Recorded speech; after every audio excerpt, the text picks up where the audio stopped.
Ladies and gentlemen, my name is Johnny Nailz with Mike the Crippler Cresta. That's how we going, guys. Welcome to Five Moves of Doom First podcast, very first. So first off, we're going to talking about the MVP being a special investor. How do you honestly feel about that? Did you see it coming? Unless MVP won millions of dollars, as they would say. No, it's this is where you're going. I'm honestly amazed about the MVP thing for one reason. Here's this investor who's buying up a majority of your stock. He's now supposedly 40-something% owner of the company, right? So he has some say in the company. So if you don't remember, you know what storyline is this? The Ric Flair buying half of the company storyline when he bought half of the company for the WWE. Sure. But so MVP shows up at their show in Glasgow, Scotland, and he's not even in a limo.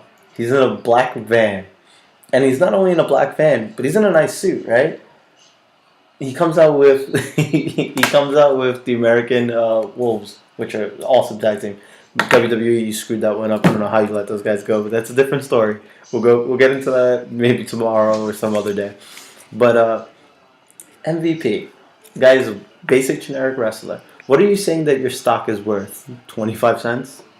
30 cents? This guy's a regular wrestler who's rolling around in a van. And he's now like half owner of a company. See, your father owns a fucking electric company. Yeah. You couldn't get him a fucking Escalade. Yeah. And you play off his gimmick. Yes. Ric Flair showed up in limos.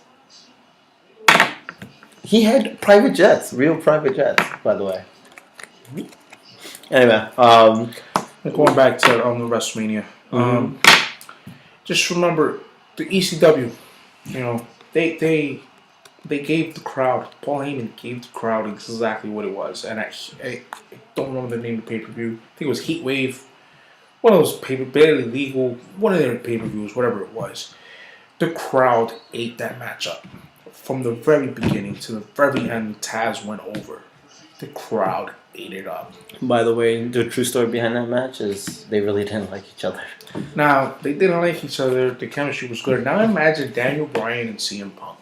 They do like each other. They love each other. They're actually really good friends. Mm-hmm. And they're awesome in the ring together. And how can I say this? You're going to get, I know what you're doing before you do it. In fact, going back to my possible 60-man Iron Man match, I would do one better than the Bret Hart Shawn Michaels one. Instead of 60 minutes where there was no pinfall or submission, right? And there was no count. And there has to be a winner. There's sudden death. I would have these two beat each other down until they physically could not recover. No disqualifications. PG era, man. PG era. No, I don't mean with a chair or anything like that, but they're just so physically exhausted they both can't answer the 10 count. There's no winner. They both look super strong. They both look amazing. But that crowd would go home upset. No, I don't think so. Bryan would still hold the title. He's the number one face in the company. We would still want somebody going over. This is my opinion. I would still rather Bryan go over. Tell me that. Especially because that Stone Cold passing out in his own blood to a sharpshooter did not make you feel good. It gave you the double swerve, though. That's what it did. It did. That's all it did. You see, the only way that happens is the only way it works out is if one of them goes over. Because Bret Hart was still walking away. Mm-hmm. Taker and Triple H, they had a match and Taker couldn't get out the ring. Triple H was able to walk away. I personally, if you give us CM Punk and Daniel Bryan, I don't care who goes over. Just give them the time. Let them go on last. And trust me, when I say you guys are going to actually have a lot of people say, fuck, finally that was the greatest match of all time. We would love a rematch at Extreme Rules, whatever the case may be. Mm-hmm. But just no matter let them go. No matter what, that match would sell the next pay-per-view. Yes. No matter what. And you know what? Don't have John Cena go on last. No, have Randy Orton go on last, and you'll see. Listen, at this point, I don't care if it's for the fucking belt. That's true. I don't. I would prefer it for the belt. I would prefer it, but you know what? You had John Cena and The Rock close the show out a couple of years ago, and it wasn't for the belt. Mm-hmm. And what was the best match of that night? CM Punk versus Chris Jericho. Yeah. Once again. It's definitely better than the Triple H. I am sorry. You guys really have to look at what you're doing. You really do. The crowd dictates a lot, and the last thing you want is me as a paying customer not wanting to go to the show. At this point, because of Batista winning, the first thing I said was, I really don't feel like going to the show at the Barclays Center. I don't. I hear you. Why? I don't want to see Batista in the ring. I'm a fan. I know I'm not the only one. Look at the internet. You know what, guys? I actually posted you on a I actually tweeted to you guys on our Twitter, and I hope you guys read it. But so you see, I am an actual fan. I follow you guys. He follows you guys. We follow you guys. Speaking of which, we have 2 tickets to Dragon Gate. That's going to be pretty epic. This is February 23rd, right here in Brooklyn. We also got tickets to Raw, March 24th. Possibly. I caved in. Possibly. I'm just going to put this out there. Possibly the return of The Undertaker. It's short notice. It would only give him 2 weeks to run a program. But the way that I see it going, I see Lesnar attacking Kane and Big Brother comes up to protect them. Or we could finally get that whole icon versus icon match. Sting. Oh my god, if Sting gets announced, that would be sick. Dude, I would mark out. I probably would rip my pants again. That's a funny story. One last thing.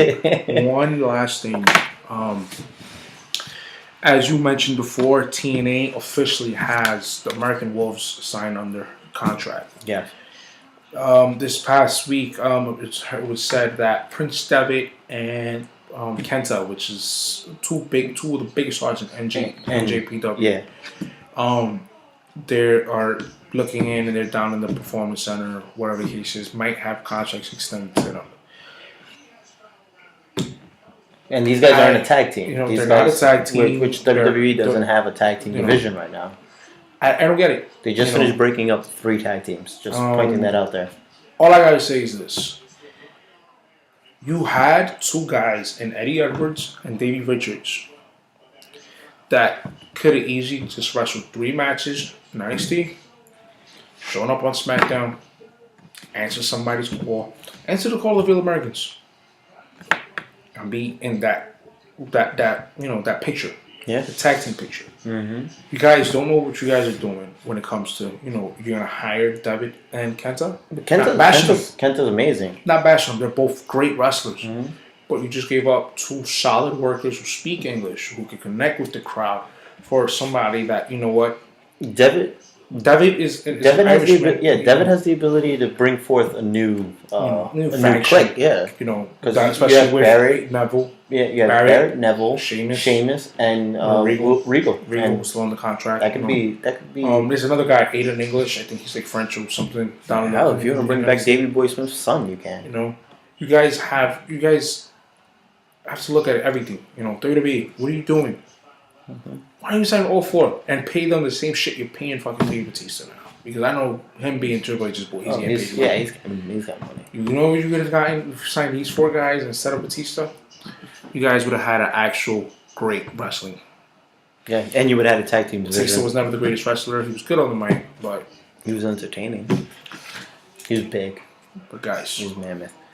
Anyway, guys, so from now on, just below, right underneath this little video, you'll see a link to all our blogs. You'll see a link to our Facebook page. You'll see a link to our Twitter account, our Facebook. Hit us up. Let us know what you think. Follow us, like us, help us. Share us. Help us out. We'll help you out. Of course. Yeah. And we always want to hear what you guys say. So if you guys want to write us a message, let us know. Our emails will be there. Our blogs will be there. You can always comment. We'll take the best ones and we'll answer them live.